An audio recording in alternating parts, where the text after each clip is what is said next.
All in all Bluetooth old man Donald Trump কিন্তু এইবার কাতারকে একটা প্রতিশ্রুতি দিয়েছে, যেই প্রতিশ্রুতি কিন্তু অনেক চিন্তা ভাবনা এবং ইসরায়েলের জন্য কিন্তু একটা ভাবার বিষয় হয়ে দাঁড়িয়েছে।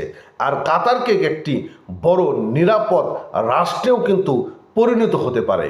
কিন্তু বিষয় হচ্ছে এই মার্কিন যুক্তরাষ্ট্র এবং বর্তমান মার্কিন যুক্তরাষ্ট্রের যিনি প্রেসিডেন্ট রয়েছেন ডোনাল্ড ট্রাম্প, এবং এই ব্যক্তির যে কি অবস্থা সেটাও কিন্তু আমরা জানি। ডোনাল্ড ট্রাম্প কে বন্ধু হয় আর কে শত্রু হয় সেটাও কিন্তু বোঝা বড়ই মুশকিল। আর মার্কিন যুক্তরাষ্ট্র তারা তাদের নিজের স্বার্থের জন্য অনেক কিছু করতে পারে। আপনাদের তো মনেই আছে যে এই ডোনাল্ড ট্রাম্পের প্রিয় বন্ধু ছিল নরেন্দ্র মোদী, এখন কিন্তু সেই বন্ধু আর নেই। ডোনাল্ড ট্রাম্পের প্রিয় বন্ধু ছিল ইলন মাস্ক, সেই ইলন মাস্কও কিন্তু এখন তার আর প্রিয় বন্ধু নেই।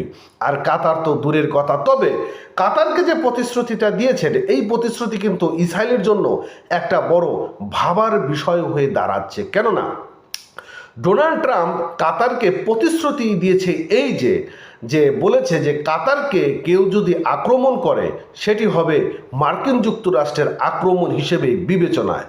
তাহলে কাতারকে কেউ যদি আক্রমণ করে তাহলে মার্কিন যুক্তরাষ্ট্র এই কাতারের পাশে গিয়ে দাঁড়াবে এবং তার প্রতিরোধ গড়ে তুলবে মার্কিন যুক্তরাষ্ট্র, এমনটি তো হওয়ার কথা। আর এই যে বাস্তবায়ন কথা নাকি অবাস্তবায়ন কথা ডোনাল্ড ট্রাম্প বলেছেন, এটি কিন্তু নিজ স্বার্থের জন্য বলেছেন, এটাও কিন্তু বাস্তবতা রয়েছে। কারণ কাতারে মার্কিন যুক্তরাষ্ট্রে কিন্তু সামরিক ঘাঁটি রয়েছে। কিন্তু এমন প্রতিশ্রুতিতে নেতানিয়াহুর কিন্তু একটা বড় টেনশন হয়ে দাঁড়াচ্ছে। কারণ নেতানিয়াহু কিন্তু আগামী দিনে কাতারের উপর একটা বড় পরিকল্পনা রয়েছে, সেই পরিকল্পনাটা হয়তো ভেস্তে চলে গিয়েছে। যুগান্তর পত্রিকা এরকম একটা নিউজ কিন্তু ইতিমধ্যে প্রকাশ করেছে।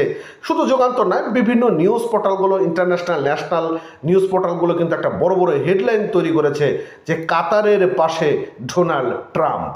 আর এই যে ডোনাল্ড ট্রাম্প সেখানে চুক্তি স্বাক্ষর করেছেন, এটি আসলে কতদিন বলবৎ থাকবে সেটাও একটা ভাবার বিষয় হয়ে দাঁড়িয়েছেন। কারণ স্বার্থের আঘাত পড়লেই অনেক কিছু হতে পারে। বন্ধুরা কি বলছে দেখুন, মধ্যপ্রাচ্যের দেশে কাতারকে নিরাপত্তা নিশ্চয়তা দিতে নির্বাহী আদেশ জারি করেছেন যুক্তরাষ্ট্রের প্রেসিডেন্ট ডোনাল্ড ট্রাম্প।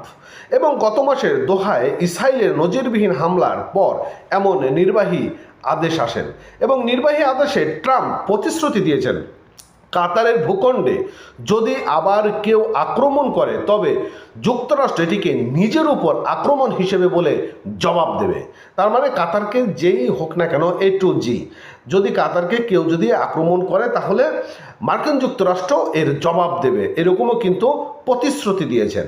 গত 9 সেপ্টেম্বর কাতারের রাজধানী দোহায় ইসরায়েলের ওই হামলার আঞ্চলিক এবং বিশ্বব্যাপী ক্ষোভের জন্ম দিয়েছিল এবং এই ঘটনায় কাতারের নিরাপত্তা নিশ্চয়তা দিয়ে যুক্তরাষ্ট্রের অঙ্গীকার নিয়ে প্রশ্ন উঠেছিল। আর ওই হামলায় কাতারের নাগরিক যে মারা গিয়েছে বা নিহত হয়েছে, এমন ঘটনায় সোমবার দেশটির কাছে ক্ষমা চেয়েছেন ইসরায়েলের প্রধানমন্ত্রী নেতানিয়াহু। আর হোয়াইট হাউসে ট্রাম্প এবং নেতানিয়াহুর বৈঠকের সময় এক যৌথ ফোনালাপে কাতারের প্রধানমন্ত্রী শেখ মোহাম্মদ বিন আব্দুল রহমান বিন জসিম আল খানির কাছে এমন ক্ষমা প্রার্থনা করেছেন তিনি। মানে বিষয়টা বুঝতে পারছেন যে ঘটনাটা কি হচ্ছে। আর ফিলিতে যে যুদ্ধবিরতি এবং বন্দি বিনিময় নিয়ে যুক্তরাষ্ট্র এবং মিশরের পাশাপাশি মধ্যস্থতা করতে আসছে কাতার, এবং ওই হামলার পর ইসরায়েল ক্ষমা না চাইলে মধ্যস্থতা থেকে সরে দাঁড়ানো হুঁশিয়ারি দিয়েছে দোহা। তো যাক, বিষয়টা ওটা হয়ে দাঁড়িয়েছে যে এটি কিন্তু কাতারের একটা বড় নিরাপত্তার স্বার্থের জায়গা হয়ে দাঁড়িয়েছে। তবে ভবিষ্যতে কি হবে সেটা ভবিষ্যতের ব্যাপার। তবে প্রতিশ্রুতি তো দিয়েছে, এটাই বড় কথা, কি বলেন? তো যাক, ভালো থাকেন, সুস্থ থাকেন। নতুন হলে আমাদের চ্যানেলটি সাবস্ক্রাইব করতে ভুলবেন না। থ্যাংক ইউ তখন সঙ্গে থাকার জন্য।